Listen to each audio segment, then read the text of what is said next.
All right, welcome to the Explainer. So today we are tackling a huge question. What actually gives a law its power? I mean, is it about being morally right, or is it something else entirely?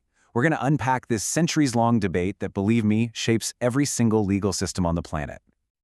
Okay, let's just dive right into the deep end with one single incredibly powerful question. This is one that has been challenging thinkers for literally thousands of years. Now, you might think this is just some abstract puzzle, but it's not. Think about the very real laws that enforced racial segregation, or think about the legal orders that were followed by officials in Nazi Germany. When a rule is just profoundly, fundamentally immoral, does it still count as a legitimate law? Do we still have to obey it? Well, this wrestling match over this very question has given us two heavyweight contenders in legal philosophy, and each one has a completely different idea about where law gets its authority. So let's meet them: natural law and legal positivism. So the whole conflict really boils down to this. For the natural law folks, a law gets its power from a higher morality. If a rule is unjust, then it's not actually a true law. Simple. But for the legal positivists, authority comes from the proper source. A law is a law if the government made it correctly, period. Morality versus source. That is the battleground. Let's start with the first contender. This is the older of the two ideas, with roots stretching all the way back to the ancient world. It's this belief that above all the man-made laws of states and kings, there's a higher, universal law that exists. You know, this idea of a higher law has incredibly deep roots. It started with the ancient Greeks, who connected law to basic human reason. Then the Stoics came along and expanded on it, saying pretty much anyone could figure out these universal moral truths. The Romans, through thinkers like Cicero, argued that real justice comes from nature itself, not just what people think. And then all these different threads were finally woven together into this massive, comprehensive framework by the philosopher St. Thomas Aquinas.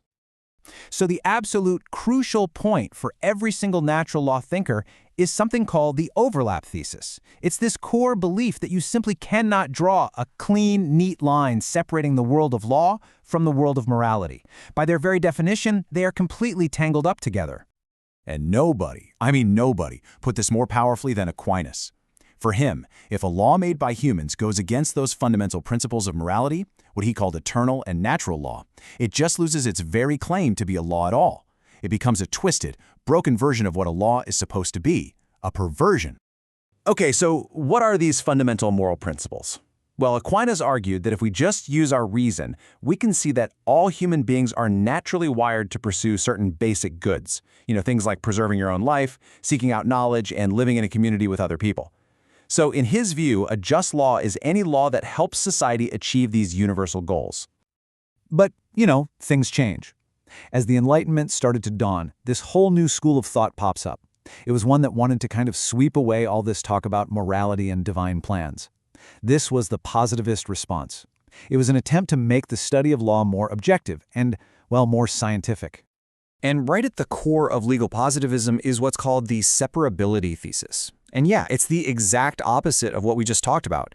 Positivists insisted that to really understand law, you have to first separate two very different questions. What is the law, and what should the law be? One is a question of fact, the other is a question of morality, and they are not the same thing. Yeah, the whole mission for thinkers like Jeremy Bentham and John Austin was to create a science of law. They basically argued that a law's validity should be based on observable social facts, like who made it and how they made it, not on some messy, subjective debate about whether it's good or just. John Austin, in particular, just boiled it all down to this famously simple formula. What is a law? He said it's a command given by a recognized sovereign, like a king or a parliament, that's backed up by the threat of punishment. It's basically an order you obey because you're afraid of what will happen if you don't. Simple as that. This single sentence from Austin is the perfect motto for legal positivism. Figuring out if a rule is legally valid, that's a technical, factual question. Deciding if that same rule is a good one, that's a completely separate philosophical exercise. But Austin's theory, as clear as it was, started to show some cracks. Later positivists, especially a guy named H.L.A. Hart, pointed out that this command theory kind of feels like a gunman just demanding your money. And it totally fails to explain huge areas of law, like the rules for how to make a valid contract or a will. Those aren't commands. They're rules that actually give you power. So H.L.A. Hart came along and offered a much more sophisticated model. For him, law is a system of rules.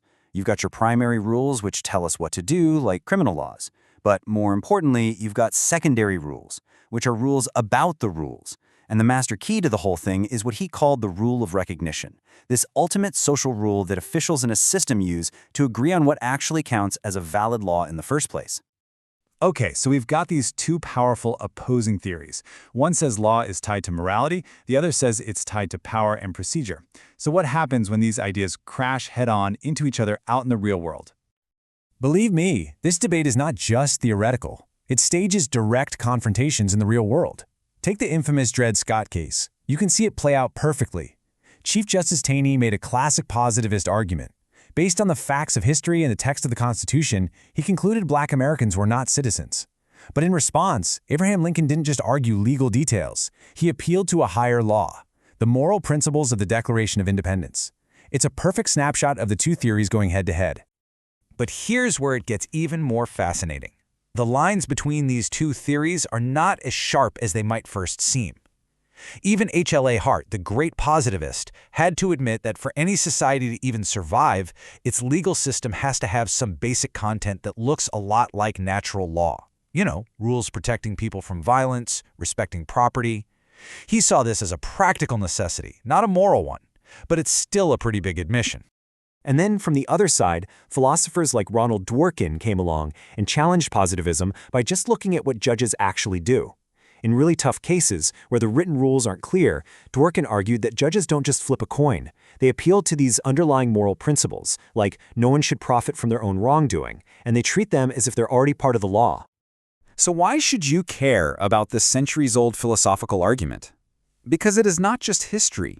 This debate is alive and kicking, and it is shaping our legal and political world every single day. Every single time we argue about whether a judge should just stick to the letter of the law or interpret its spirit, we are replaying this exact debate. When we discuss if it's ever right to break an unjust law, or where international human rights even come from, we are standing on the shoulders of these two great traditions. Ultimately, it seems like both of these theories have stuck around because any healthy legal system needs both. It needs the clarity, the order, and the predictability that you get from positive law, but it also desperately needs the moral compass and the constant push for justice that natural law provides. Which brings us right back to where we started, doesn't it? The tension between these two big ideas leaves us with maybe the most profound and difficult challenge in all of law. When the rules written down in the books conflict with our deepest sense of what is right, what are we supposed to do? That question, well, that's the very heart of the rule of law.